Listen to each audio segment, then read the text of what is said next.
اعوذ باللہ من الشیطان الرجیم، بسم اللہ الرحمن الرحیم۔ السلام علیکم، میں ہوں نوید اور آپ دیکھ رہے ہیں میرا یوٹیوب چینل نوید وائس۔ آج جو واقعہ میں آپ لوگوں کے لیے لے کر آیا ہوں یہ ہے حضرت لال شہباز قلندر کا ایک واقعہ۔ حضرت لال شہباز قلندر تشریف لے جا رہے تھے تو ایک ریچھ کو نچانے والا نظر آیا تو پوچھے تم کون ہو؟ تو بولا میں قلندر ہوں۔ اس دور میں ریچھ نچانے والے کو بھی قلندر کہتے تھے۔ آپ بے اختیار ہو کر مسکرا دیے۔ یہ بات اس ریچھ نچانے والے کو پسند نہیں آئی۔ کہنے لگا آپ کون ہیں؟ آپ نے فرمایا میں بھی قلندر ہوں۔ کہنے لگا آپ کتنے قلندر ہیں؟ آپ کے پاس نہ ریچھ ہے نہ ڈگڈگی ہے تو تماشا کیسے دکھائیں گے؟ آپ نے فرمایا پہلے تم دکھاؤ پھر میں دکھاتا ہوں۔ ریچھ والے نے ڈگڈگی بجائی اور ریچھ کھڑا ہو کر ناچنے لگا۔ ریچھ والے نے آپ سے کہا اب آپ کی باری ہے۔ حضرت لال شہباز قلندر دو درخت کی ٹہنیوں پر کھڑے ہو گئے اور ریچھ والے کو فرمایا کہ نیچے سے گزر جاؤ، مگر یاد رکھنا آگے جانا مگر واپس کبھی مت آنا۔ جیسے ہی ریچھ والا نیچے سے گزرا ماحول ہی بدل گیا۔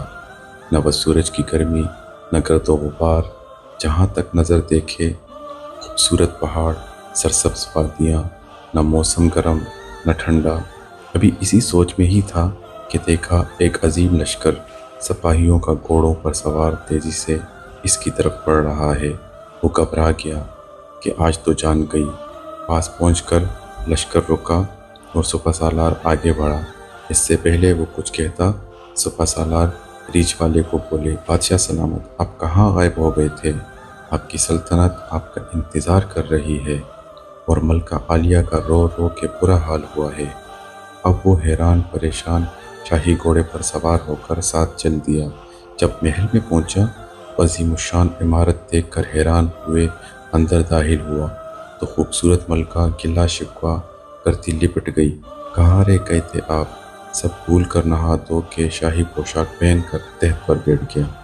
سالوں گزر گئے، بچے ہوئے، پھر شہزادے بڑے ہو گئے، بڑھاپا آ گیا، جسم سے جان منہ سے ذائقہ چلا گیا۔